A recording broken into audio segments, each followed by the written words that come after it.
This is TechDays.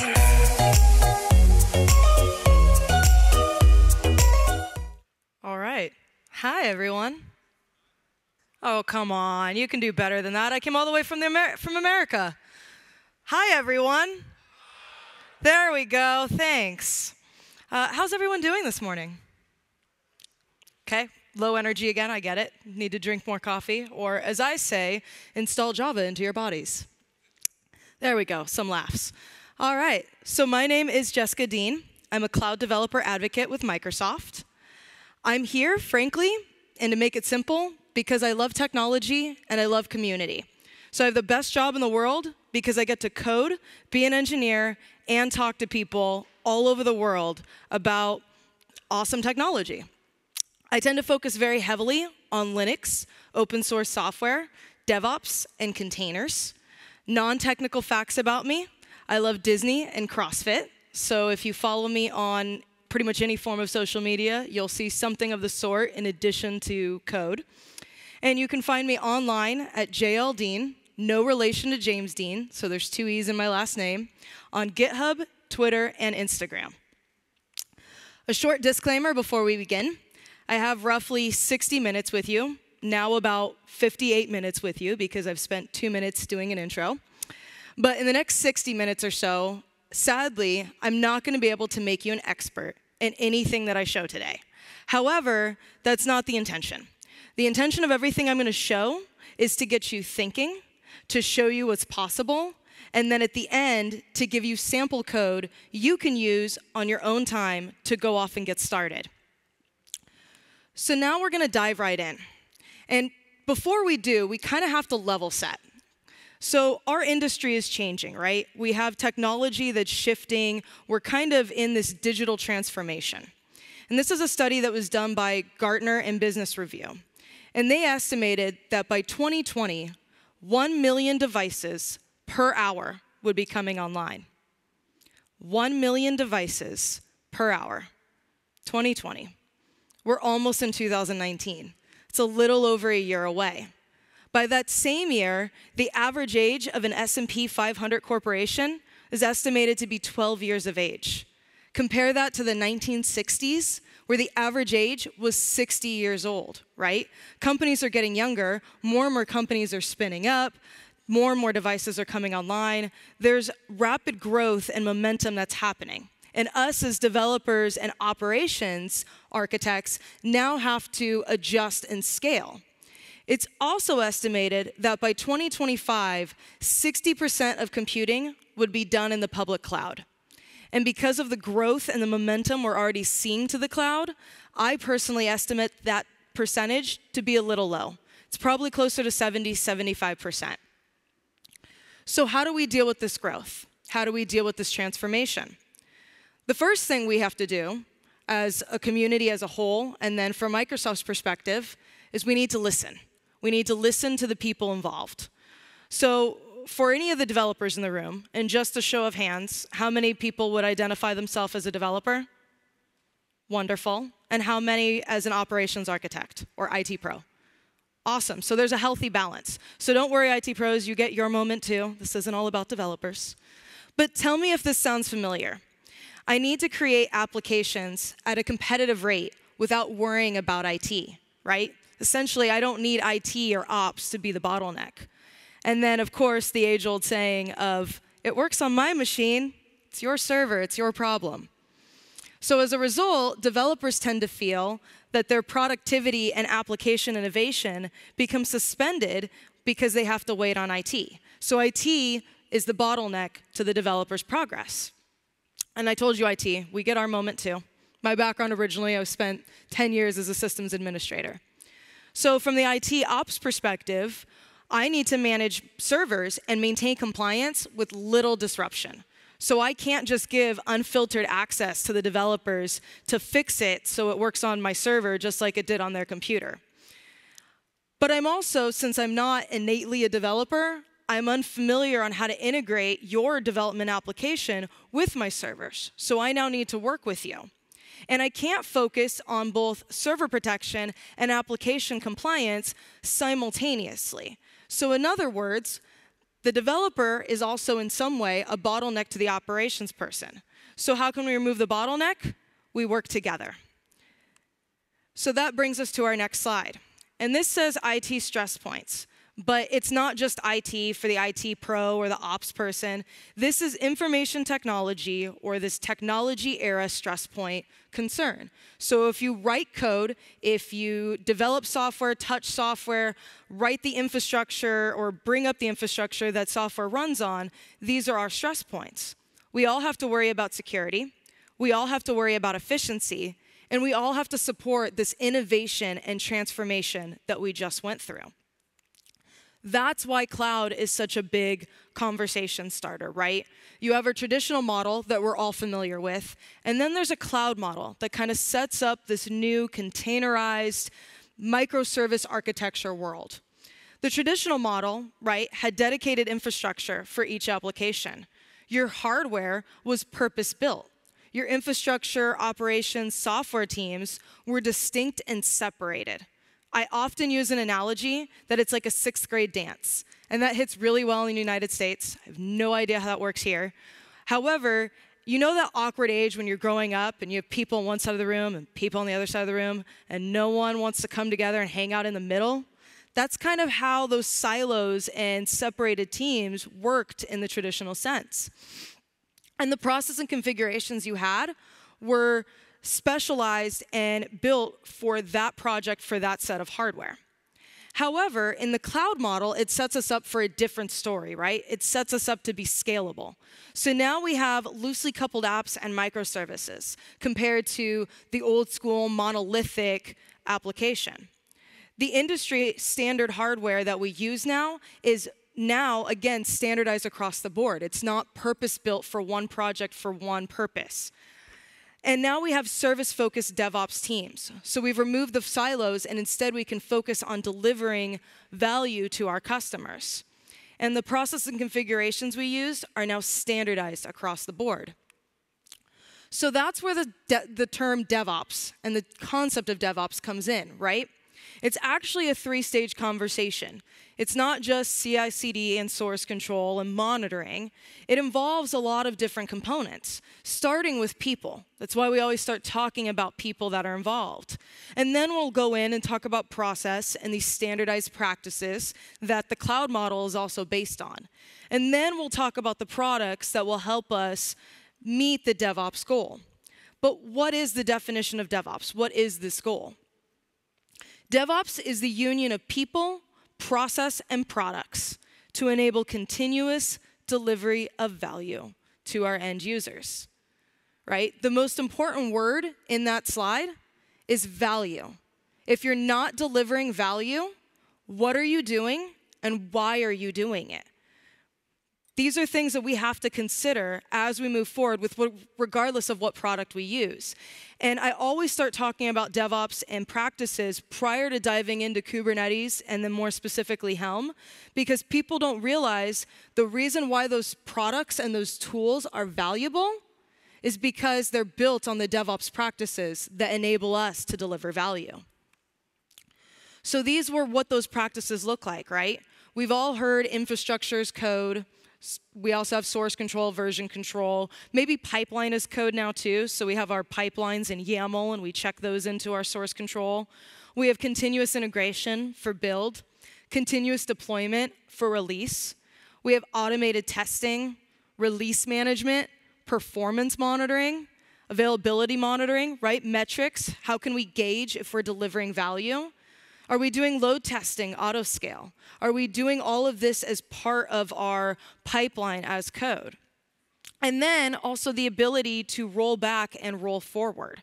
These are all standardized practices. And when we use products that enable those practices and empower those practices, we're able to deliver value and gauge if we're delivering value.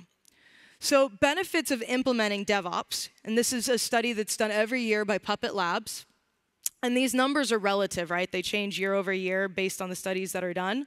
But ultimately, each year you can see deployment frequency increases significantly. Your lead time for changes increases significantly. Mean time to recover increases. And most importantly, your change failure rate decreases. So now why containers, right? We have DevOps, we know people, we know process. Products, okay, I know that I can use these fancy terms, Docker, Kubernetes, all this, but why specifically is containers central to this new transformation world? First, remember the pain points and the bottlenecks we talked about for developers and for operations, right?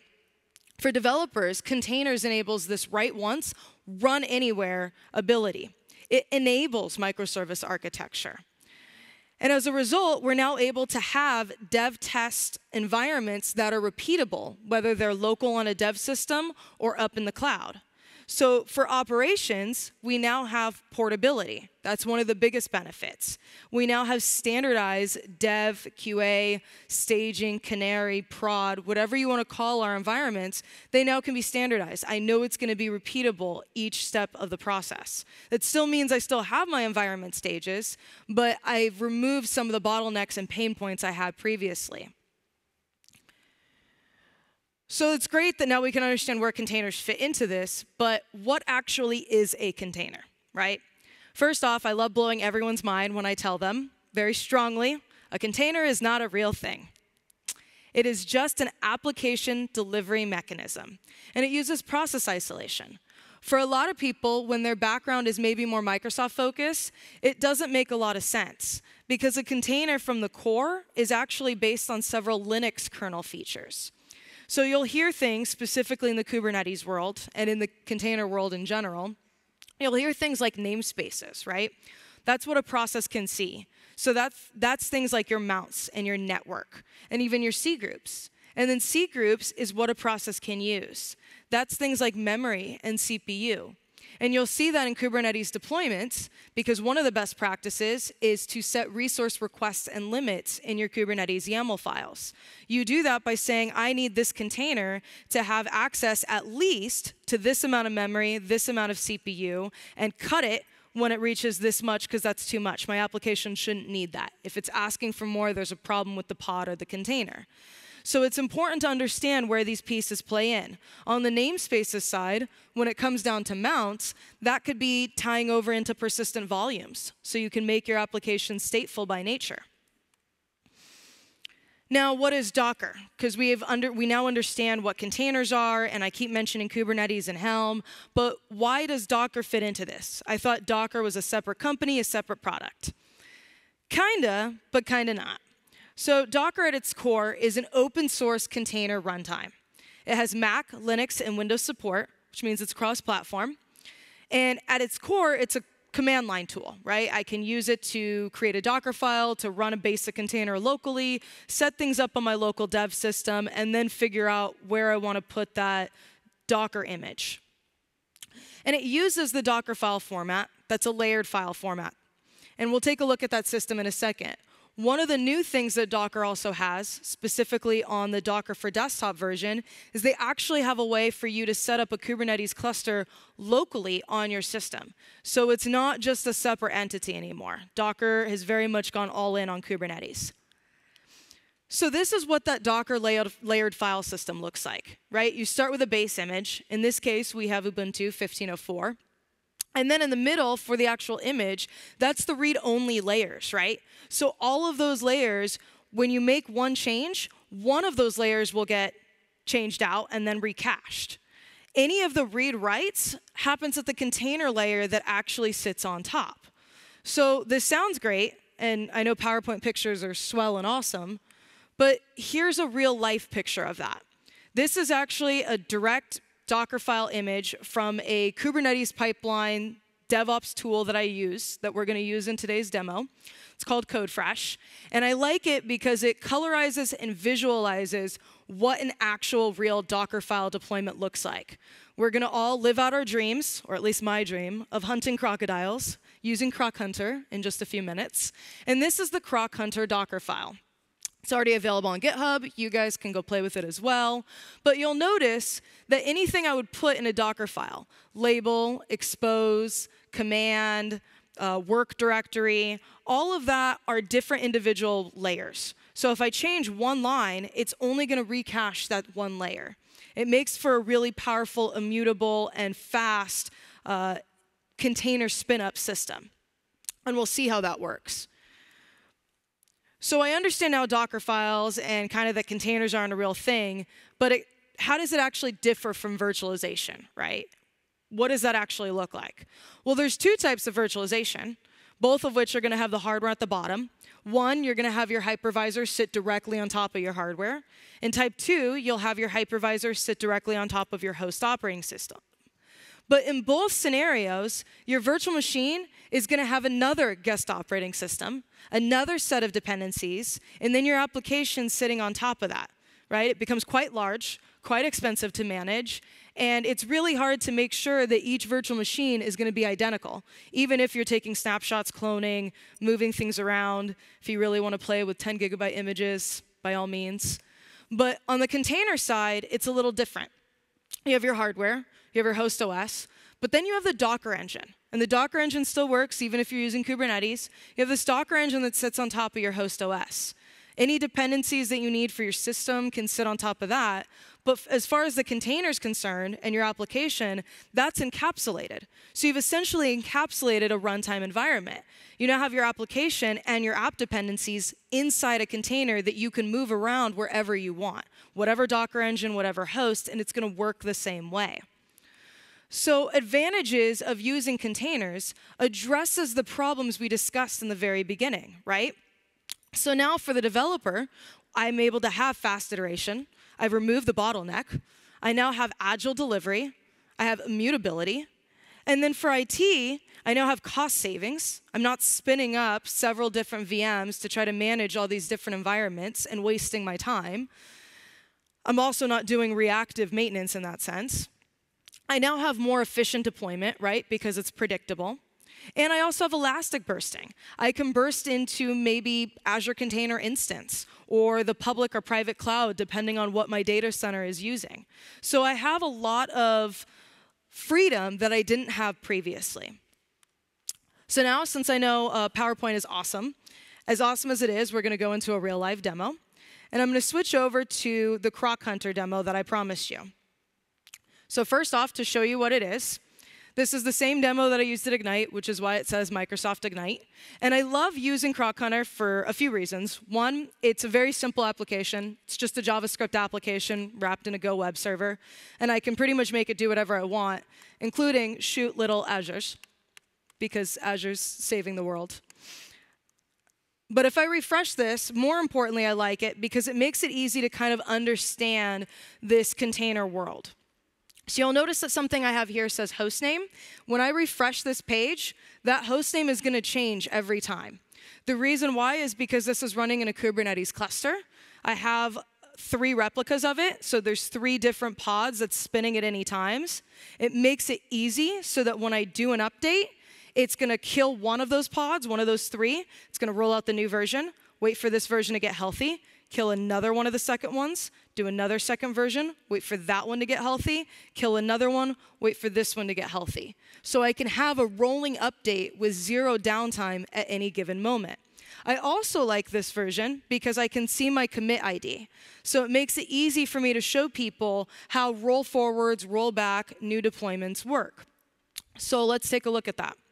If you go over to my commit history in GitHub, and we zoom in here on the right, you'll see I'm currently using the latest git commit push that I did probably about 2 weeks ago.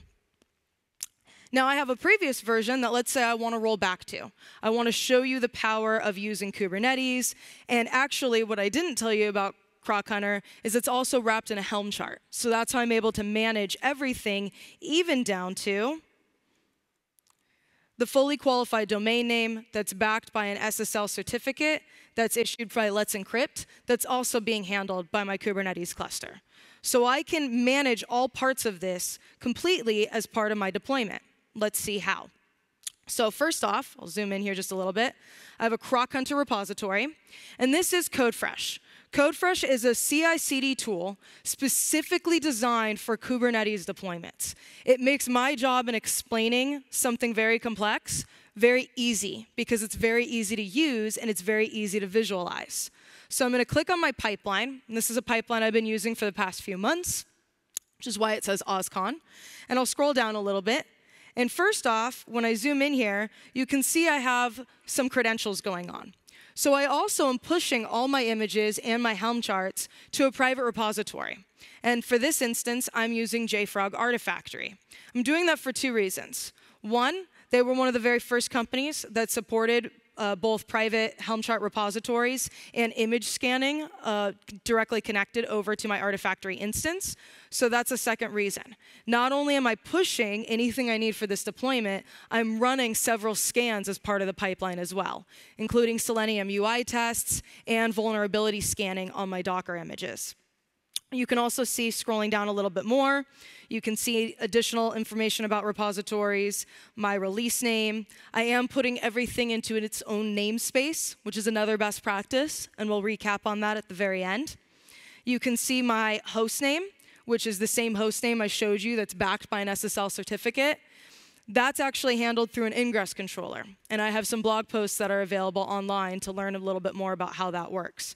But most importantly, this entire pipeline is repeatable every single time because its infrastructure is code and pipeline is code. I actually had somebody tweet at me and said, well, you know, for the IT person, infrastructure as code still is kind of a new concept, right? We don't often spin up our infrastructure as part of a pipeline.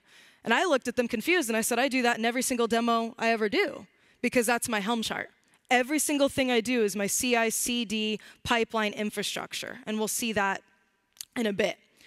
So you can see right here as part of my pipeline, zooming in just a little bit, I'm building a Docker image. I'm pushing that image to Artifactory, as I mentioned. I'm packaging up a Helm chart, and then I'm going to deploy using Helm. I have a second process that is a dev environment right here on line 43. So I can also do a dry run using Helm as well to make sure that the deployment looks as though it's going to be successful prior to pushing it live. I have additional environment variables, including where I start passing in any of my private information from my private repository. This is completely on GitHub, so this is open source. Everyone can go use it. At any point, I don't have anything being passed as secret information that can be damaging to my business. You can also see the custom image that I'm using for my repository. And then down here, you're starting to see some verification tests, Selenium tests. Scrolling down even more after the Selenium tests finish, it's actually going to end up publishing over to Artifactory, and then it'll update that in my CodeFresh instance. So I have everything related to the same release, to the same Helm chart, to the same deployment. Everything is tracked through version control, source control, CI/CD, which makes this next part of the demo very simple. So when you scroll over to the left here, you'll see under Deploy, I have Kubernetes and Releases. This is where I said CodeFresh is specifically designed for Kubernetes instances. So I have complete insight into all of my Kubernetes service, and I have actually 2 Kubernetes clusters. So we're going to scroll down. I'm currently using this cluster right here, and I'm working in the OSCON CodeFresh workspace. So moving over, you can see the image that I'm using and the OSCON name. You can also see, scrolling over, that it is green and that it looks healthy. If I wanted to add more replicas, I could do so right from here. I don't need to know command line. And we'll zoom out here real quick. I can also go over to my Helm releases. And this is where I can see my charts. So I like diving into this demo first because it keeps people in the room. Everyone wants to understand what's actually going on, and we recap about it later. But it also gets people thinking about, okay, there's a lot of moving parts here. The way that Helm simplifies Kubernetes deployments and the way that this is working is all Helm is a package manager. It's packaged up my entire deployment, my CI/CD, my ingress information, everything that I've defined. It's packaged it up, and it's done what's called a release. And that's what I'm looking at here. You can see I have quite a few different Helm releases on my cluster, including, scrolling down just a little bit, we should have Cert Manager. That's what's issuing my SSL certificates, and then my ingress controller, which is handling my routing. But more importantly, we care about this OSCON demo because this is where I'm going to show you the power of rolling back. So right now you can see I'm on revision 38. I've clearly done this 38 times where I roll forward, I roll back. I could do a new build right now and let it release and it would do another commit. The problem is then we'd have to sit here for 4 minutes and just watch it deploy. Can you believe 4 minutes? Remember back in the day, we're like, okay, I guess I'll be back in 12 hours. So I'm going to go ahead and click on this release. Again, just like in the Kubernetes instance, I'll be able to see the services that are live, including down to the image it's currently using, and the labels, and again, my replicas. But I can also go to history, and I can see all the different history releases that I've done. There's 2 different upgrades I've done. I know the first upgrade is going to be the one I'm currently on. Clearly, I've done a few more demos where I've rolled back recently. But the second upgrade is the commit that I did previously, right? So that should be a commit ID, zooming in here, ending in 580F. So I'll zoom out, go back over to the CodeFresh instance, and we'll go to version 35, which is the second upgrade that I've done, and I'll just roll back to version 35. Now, all this is doing, this is giving me a GUI button for a Helm rollback command. Remember we talked about one of the DevOps practices being the ability to automatically roll back and roll forward? Again, these tools and these products are built on these DevOps practices that enable me to deliver value. So I can click on the information button right here, and I can see that it's rolling back the release. More importantly, if I go back to that previous screen, I should be able to see under services the fact that it is actually doing a rolling update. And there I do.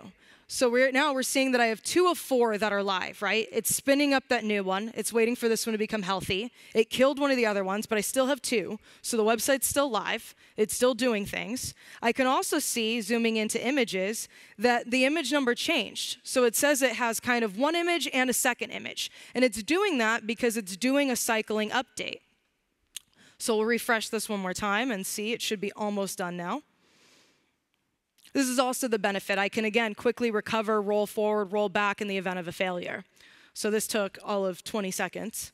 And right now, zooming in, again, you can see the new image. You can see the replicas. And more importantly, because everyone's curious, we can refresh this, zoom in even more, and there's my new commit ID. So I can roll everything back because it's just a package. But we also talked about how I have some of these Selenium tests and UI tests going on.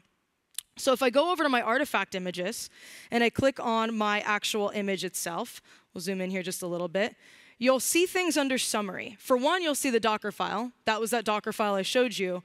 But now you'll see the annotations that I published at the end. What's my report? Why did I roll back to that? Did I have Selenium tests that were run? Did I know that my images were free of any kind of vulnerabilities? I do because I'm given that information right here as part of my X-ray scans. So I can click on the most recent link for the image that I'm viewing, and it'll tell me if there are any violations, or at least it should as soon as it loads. Let me go ahead and I'll just go over here to the next one. Perfect. So what we'll do is we'll just search for croc. Nope. There we go. So I can see right here, I have all my tarballs. I have my actual image itself, which is the OzCon Croc Hunter image. Scrolling over to the right, you can see that latest release I'm using, and you can see the fact that it's normal, right? There's no vulnerabilities that were discovered. This is using X-ray. This is JFrog's binary scanning tool. To show you what it would look like if there were vulnerabilities discovered, I go to search, and I just cleared out that I'm not searching for anything having to do with my application now, because I don't want you to think I'm deploying out major failures. But you can see right here, any of the components that I do have in this account, you can see where there are major failures. I can click into those particular images. I can see the severity. I can hover over it. I can see what was wrong. So before I actually publish this and do a Helm package and release it, I can see if it doesn't meet the security standards, and I can patch it and re-release it accordingly. So by the time it gets out there and any of the packages I have to roll forward or roll back are certified as healthy. On top of that, I'm going to refresh this. I'm going over to Artifactory now, and we'll just make sure that I'm logged in here. You can see a few things. One, I can see the actual Croc Hunter image, and I can see all the artifacts. That just has the manifest itself. Zooming out here real quick. So that just has the manifest itself for my Docker file. But more importantly, going back, you'll see I have a second Croc Hunter artifact folder, for example. So that has my Helm chart package, which every time I do a new release and a new update, I have a new package, just like I would have a new image. It gets tagged, it gets reused, so I can revert back to it. But I also have my Selenium tests. So I'm running tests in both Firefox and Chrome. We'll go ahead and download the Chrome one. I'll save it, and we'll go ahead and open it. I'll zoom in here real quick, and you can see all of my tests pass. So I have locality information for each deployment, each piece of source control, every single thing. So when I'm rolling forward and rolling back and handling my deployments, I know that it's safe to do so in each environment. So now let's switch back over to the PowerPoint and recap what actually happened.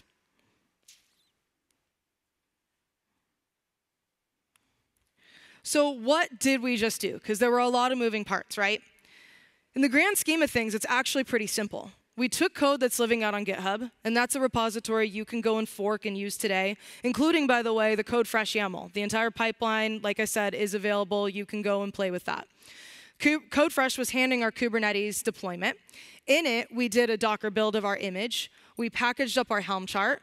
We deployed out to a Kubernetes cluster running in Azure. I ran some Selenium UI tests. I have also X-Ray doing my vulnerability scanning. And then I was using JFrog for my Kubernetes repository. That handled both my Docker images and my Helm charts. And then, of course, X-Ray was listening and scanning to everything that was going into my Artifactory account. So now let's talk actually about Kubernetes and how these pieces work. So Kubernetes is a container orchestrator. But more importantly, it's an open source container orchestrator. Right? It was originally developed by Google, and it was actually donated to the Cloud Native Cloud Foundation. And it automates deployment, scaling, and management of applications. So it allows me to get quite big and quite complex, and I can also stay quite small and quite simple. It's elastic, and it's also extensible. So features of it include automatic bin packing, self-healing, horizontal scaling, service discovery. That's why I also have services, and that was my ingress also listening. Load balancing, so my ingress controller has a load balancer IP attached to it, and then I can just have any of my applications on my cluster hit that proxy and route accordingly. I also have automated rollouts and rollbacks, as we saw, and then I can also handle my secrets and configuration. What I mean by that is that's information that's sensitive that I don't want externally accessible. Things like maybe my private repository information. Like I said, it was originally designed by Google. It's based on their system that they use to run billions of containers per week. There are over 2,300 contributors to this project, including Microsoft. And as of March of this year, it was the very first product to have graduated from the Cloud Native Cloud Foundation. And there's more information on the CNCF website about what's required for that. I think since its graduation, Prometheus has also graduated as well, which is an observability tool for Kubernetes. We won't dive too deep into that today. Now, who's actually using Kubernetes? Because it sounds great, and I'm sure there's a handful of people probably in the room who are or are trying to. But one of the questions I get asked a lot is, how common is it to actually use in a production scenario? Well, we have only a handful of small companies, you know, Reddit, Zendesk, Twitter, Twilio, Spotify, GitHub, eBay. One of my other favorite ones is over here, Pokemon Go, Sky, Ticketmaster, Concur, Walmart. Both of the products and demos that I showed today, also CodeFresh and JFrog, they use Kubernetes as well. So it's a really powerful, ready tool for your infrastructure and your workloads. And now we'll start talking about AKS, or Azure Kubernetes Service. That's the AKS cluster that I was actually deploying to and running the Croc Hunter demo on. What is AKS? It is your Kubernetes cluster, and it's managed by Azure. So when we initially started offering container service, we had Azure Container Service, and it supported Swarm, Kubernetes, DCOS, but it was unmanaged. So you're responsible for the control plane, which is the master nodes. We'll take a look at how that actually views. And then you're also responsible for the hardware upgrades, the software upgrades, draining and coordinating each node, and it gets very expensive from a time management perspective. So AKS is our managed instance, where we take care of the control plane, and all you have to worry about is the workload and the agents. So why would you want to use AKS? First off, it's easy to use. It's the fastest path to Kubernetes on Azure. You can get up and running with 3 simple commands. And I like to argue it's actually 2.5 commands, and you'll see why. It's easy to manage, as I mentioned. Since we handle a lot of it, you have automated upgrades and patching. It's easy to scale the cluster up and down. So by default, if I have 3 workers and I want to go up to 10, or I want to go up to 50 or 100, I can very easily do that with 1 command. It's a self-healing control plane that we're responsible for. And since we take care of the control plane, we also guarantee it with our 99.7 SLA. But on top of that, we also don't charge you for it. It uses open APIs, and it's 100% upstream Kubernetes. For anyone in the room that doesn't understand what that means, it means this isn't a Microsoft-specific version. This is the same version that's part of the same Kubernetes open source fork. This isn't some special Azure instance. So to get started with AKS, I told you it was quite simple. This slide is demoing using Azure CLI, which is our command line interface to interact with, as my slide apparently, oh, there we go. So it's my command line interface to interact with my Azure instance, Azure subscription. So the very first command will actually create a Kubernetes cluster. And that's where I would specify a resource group, the cluster name, and just give me SSH keys. I don't need to provide it, though if I wanted to, I could. The second command is the optional command I told you. It's that half command. If I already have kubectl or kubectl, depending on your pronunciation preference, installed on my system locally, I don't have to run that command again. It's just the binary that's going to allow me to interact with the cluster. The third command is going to allow me to authenticate with the cluster. So it's going to allow the local system to talk to my Kubernetes instance, and then I can run the kubectl binary against the cluster, as you can see with kubectl get nodes. This next slide shows how we can manage that cluster, and it shows how simple it is. Right? The first command, I can list what clusters I have available in my subscription. I can then use the upgrade command to upgrade Kubernetes versions if I want to move from 1.8 to 1.9, or now we're up to 1.12. And then I can confirm that that did upgrade by using, again, the kubectl binary. And this last command for scale, AKS scale, will allow me to increase my agent account, my worker accounts. So that's why I said, right, it's very easy to manage and use. And this is a visualization of that. Or it should be. Nope. Thanks, PowerPoint. Let's go ahead and switch over real quick to my other system so we can keep going. Which we should have. Great. I'll quickly get. By the way, you can tell my background is ops because I just did live redundancy failover in a presentation. That should get some laughs. All right. So you can see right here, without AKS, or without a managed instance of Kubernetes, this is what it looks like. You're responsible for the control plane, the master VMs. Usually there'd be 1 or 3 in your control plane, depending on your configuration. But you're responsible for the hardware upgrades, the software upgrades, anything of that sort, on top of the agent pool upgrades as well. And anytime you make the Kubernetes installation upgrade happen, then you also have to do the same thing with the agent pool and drain cord in each node. It gets quite complicated. But with AKS, or any managed of Kubernetes, to be honest, you have a hosted control plane. And the hosted service will take care of that. All you have to worry about is the agent pool, which is where your pods, your services, your deployments, everything is actually running. We also have a wide variety of tools that allow us to easily manage this complexity. And this is not specific for Azure, by the way. These are open source release automation tools. We're going to dive deep into 2 of them today. I don't have enough time to do all of them, but 2 of the popular ones are Draft and Helm. Now, obviously, based on the title of this presentation, you all were aware that I was going to talk about Helm, which is a package manager for Kubernetes. But many are still learning about Draft and that it even exists. Draft simplifies the Kubernetes development, and specifically the Helm chart development. So I mentioned that I had a Helm chart for my Croc Hunter demo. What that is when I'm doing a normal deployment in a Kubernetes cluster, I have a YAML file, right?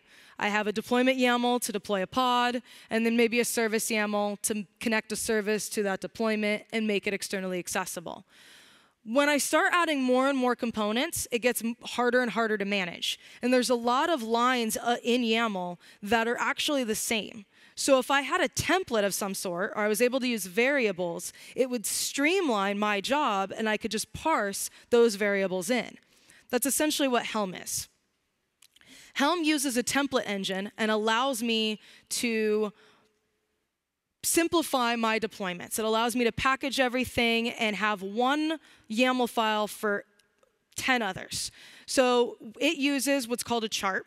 And like I said, we use releases. One of the main components of the chart is called your values file. Your values YAML is where you put all the information you would normally put in deployment, service, or anything else, but you put it in one file, and then your other YAML deployment files are all templatized, and we'll take a look at what that looks like. So as a result, I'm able to manage complexity, even the most complex applications. So databases, persistent volume claims, ingresses, config maps, you name it. As a result, I can do easy updates, as you saw in my demo. So it takes the pain out of updating. I can do my in-place upgrades very quickly.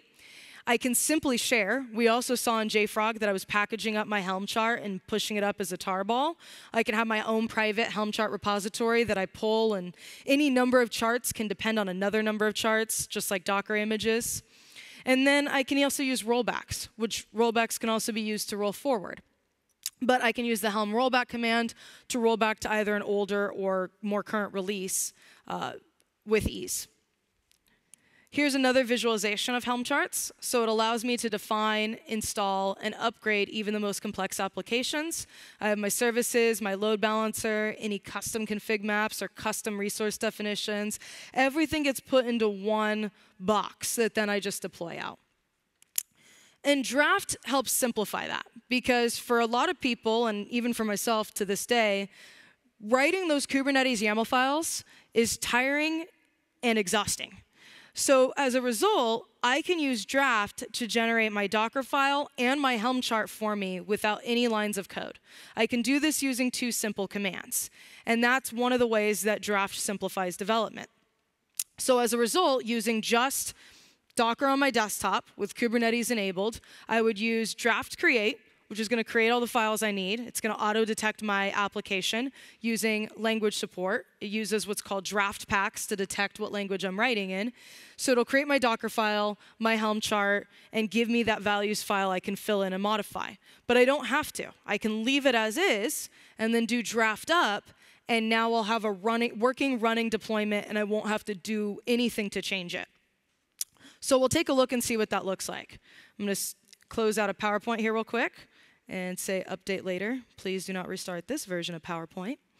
We'll go over to Google Chrome. First off, I want to show, before I show you Draft and Helm locally on a demo, I want to show you the Kube apps, which is not on the screen right now. Nope, not on that screen either.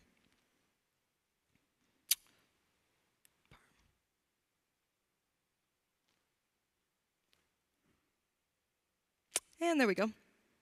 Perfect.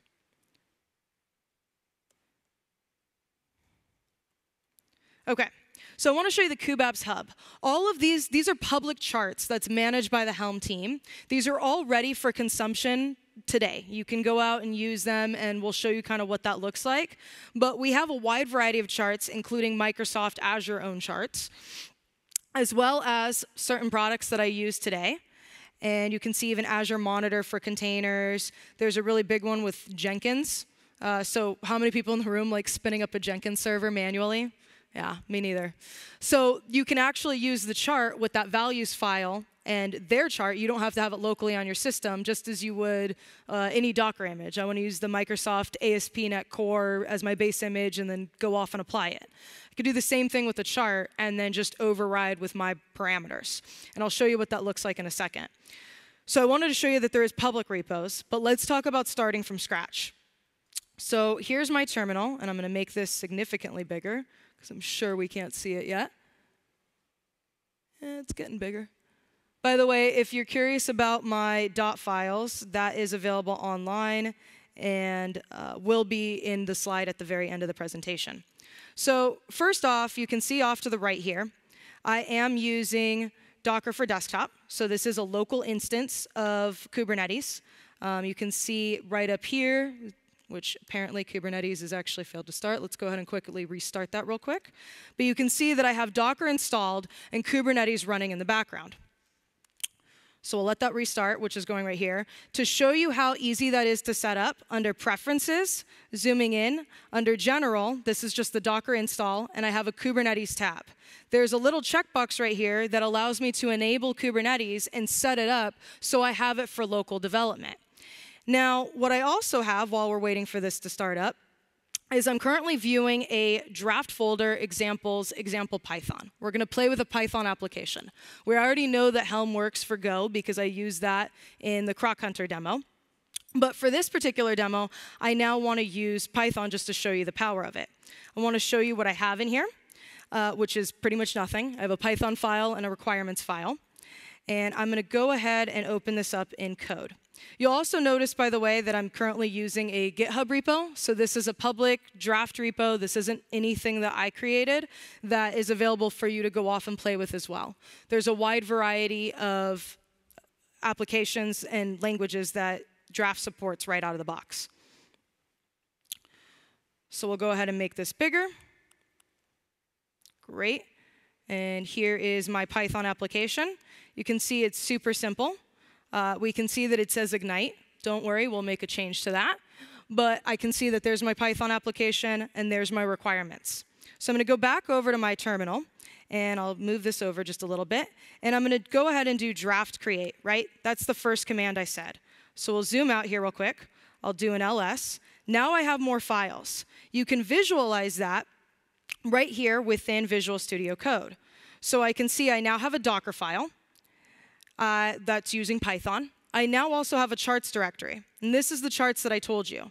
So a normal deployment might look something like this, which gives me a bunch of information. But more importantly, I can also see that it's the normal structure I would use, right, if I weren't using a template engine. But let's say, because I am using one, under line 9, I can see replicas with values replica count.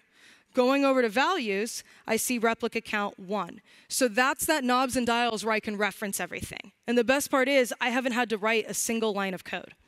So we'll just make sure that now Kubernetes is running, Docker is running.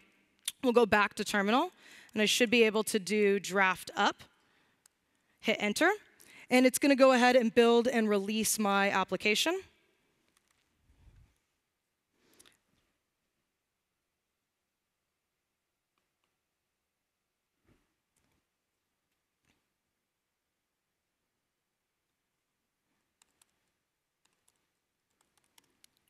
There we go. We'll go ahead and do draft connect now, so I can see that it did release. It has the build, releasing. I can even go into logs if I want. I'm just going to do draft connect right now. So I can see right here, it says it's serving on this local host. I'll copy that, go right over to Google Chrome. I'll open a new tab, and we'll make this super big. Hello, Ignite. But this is not Ignite, so let's make a change. I'm going to go back over here. I don't need to do anything with my charts. I'm just going to hack and code as I would if I were my normal development self. So I'll go over here, and I'll do Hello, TechDays, Sweden. We'll save that. I'll go back over to kill this, do draft up again, which is just going to rebuild the Docker image. And remember, since I only changed one thing, it's only going to have to change that one layer. So it's already done. And now I do draft connect again, hit enter. I now have a new localhost port. Copy and paste that, bring that back over to Google Chrome, paste that right in, hit enter, and there's my new change. So from a development perspective and a DevOps perspective, I can now work in the same source code repository. From a developer, I no longer care about the Docker file or the Helm chart because I don't really have to create it, right? I just have draft to it. My operations architects can come in and deal with the charts and the ingresses and the services and routing and all the complicated stuff, and I get to do what I do best, which is just code and sling code. I can be aware that the other stuff exists, but I'm now able to work smarter on my DevOps-focused team with these tools. Now, I mentioned that you can also use a values file with Jenkins.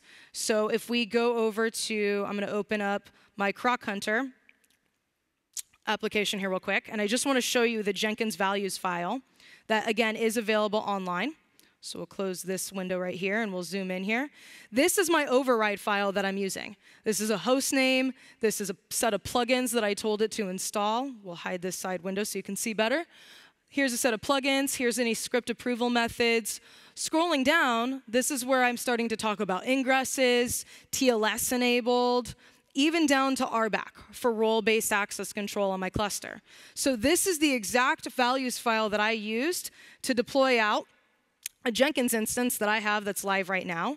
And to prove that it's live, I don't actually know the password because I had it auto-generate a password. So what I'm going to do now is I'm going to switch over to my, we'll do JD. Okay, I'm going to switch over to my actual Kubernetes cluster, and I'll do print to get my password. As long as the Wi-Fi is working. There we go. So we'll go ahead and copy that.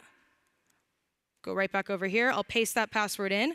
And all I was doing, by the way, is I'm querying. You can see I'm querying kubectl. I'm querying my namespace, my cluster. I'm having it get the data for my admin password in my namespace. This is so I can show you this is running on my Kubernetes instance, and this is a deployment that I did as part of the values file. It takes about 5 minutes to spin up, so I can never really do it fully live. But this is a live Jenkins build server I have with Croc Hunter. I obviously have a lot of different branches, but here is a master branch that is live and is working. And that was a complete deployment server I did with one values file and spun up in a 5-minute demo a few months ago. Now, there's been a lot of information, a lot of demos, a lot of things that are overwhelming. And for as easy as Draft makes things, it can still be complicated to get started in the cloud. What if you don't have a Kubernetes cluster? What if you don't understand Azure command line? What if you don't still really understand how Helm and everything works, but you want to start playing with it? We listened, and so we have something on Azure. So on Azure, we have something that's called the DevOps project. And this is just a normal Azure portal that I'm logged into. From there, I'm going to go in the top left-hand corner and hit Create Resource. There's a ton of resources I can select, but one of the more popular ones is the DevOps project. And even for the DevOps project, again, we still support a wide variety of languages. You can choose a .NET application, Java, Node, Python, Go. There's a wide variety of different ones. We're going to choose .NET because this is a Microsoft-focused event. And then we're going to go ahead and choose .NET Core because I'm open source and I have to have my cake too. We're going to leave database out of it. We just want to keep this nice and simple. And the next screen, by the way, just to scroll up here a little bit, I'm only on the third screen, so there's only 4. It asks me now, where do I want to deploy the application? I could do Service Fabric, Web App for Linux or Windows, Virtual Machine if I want to go back to 2001, or I can do Kubernetes service just like what we talked about. And the best part is this is going to build me out a fully managed Kubernetes service. All I have to do is say I want it. Now, the last screen is, do I have a DevOps account? So I showed you a demo using CodeFresh because it's easy to visualize Kubernetes and Helm charts and deployments, and we can see things as they happen. But Microsoft also has their own CI/CD tool, right? It was formerly VSTS. It's now called Azure DevOps. You can run pipelines in it, and it also fully supports Kubernetes and Helm. So one of the parts of this project is that it will actually build you out an entire pipeline from build and release, including application telemetry, all from within the DevOps project. So if you have an Azure DevOps account, you can go ahead and provide it, or you can create a new one. I've done this demo so many times. I have probably 15 different accounts right now, so I'm going to use an existing one. I'll just use a demo one, and we'll do TechDays Live, which hopefully is not taken. There we go. Luckily, it's not taken. So that's my DevOps project name. Scrolling down, I can choose the cluster and the location. We have a wide variety of regions. I'm going to leave it as East US and just hit Done because we're not going to actually go back to it. It's going to take about 10 to 15 minutes to deploy, provision all this infrastructure.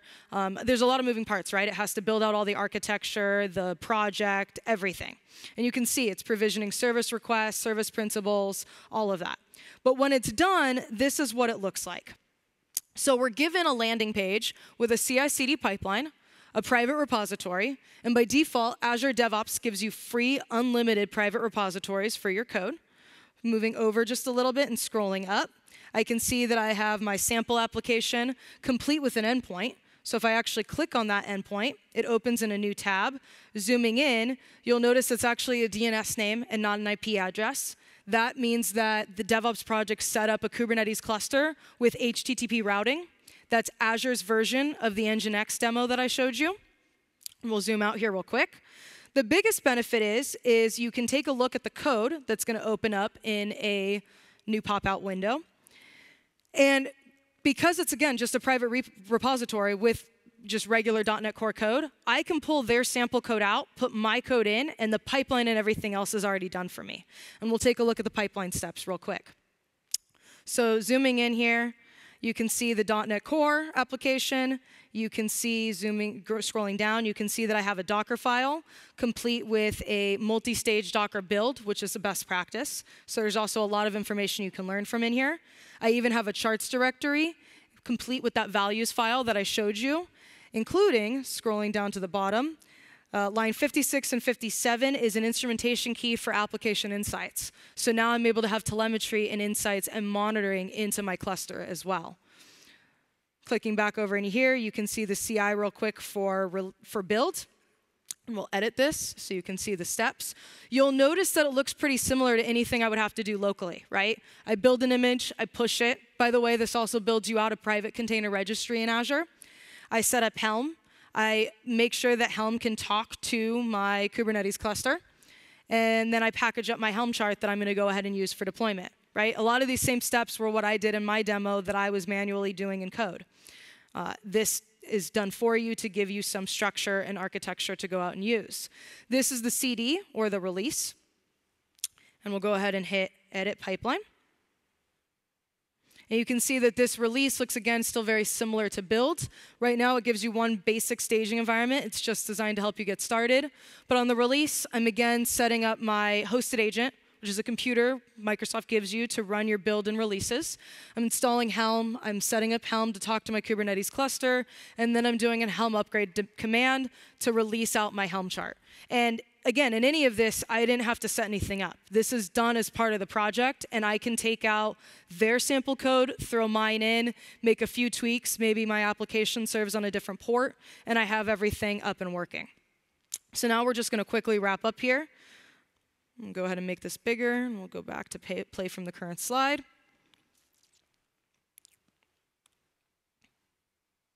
So there's just a few best practices that I want to recap, and you've heard me say a few of them throughout the presentation.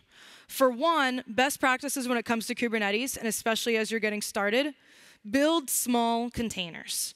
That's one of the reasons why I showed you the vulnerability scanning with X-ray.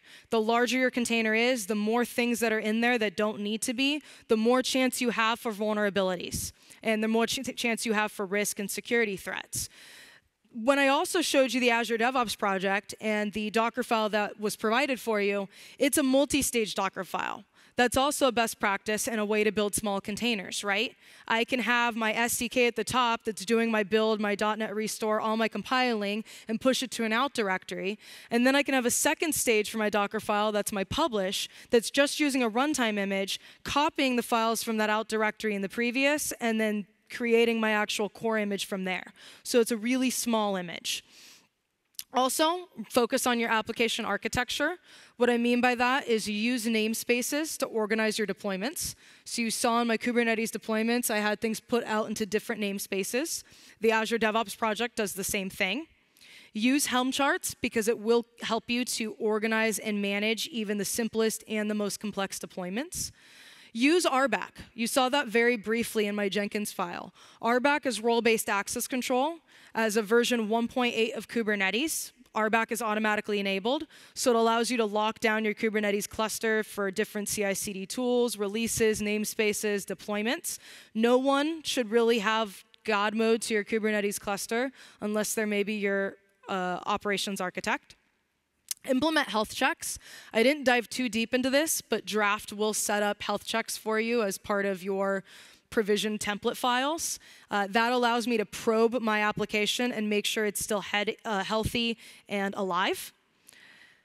Set requests and limits, I went through that a little bit, and you'll also see that in some of the demos, especially if you go to my demo files. So that allows me to request the bare minimums that I need and then restart the pod or kill it if it's requesting too much, if there's a leak of some sort.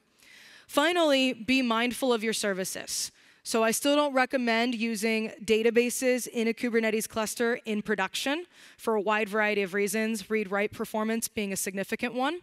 So personally, even for my website, I have a MySQL database running on Azure, and I have my Kubernetes cluster just mapped to that external service, and then I don't pass the connection stream in plain text. You do that as part of a variable. The final one I get asked about a lot, do not rely on load balancers. They're expensive to maintain and to manage.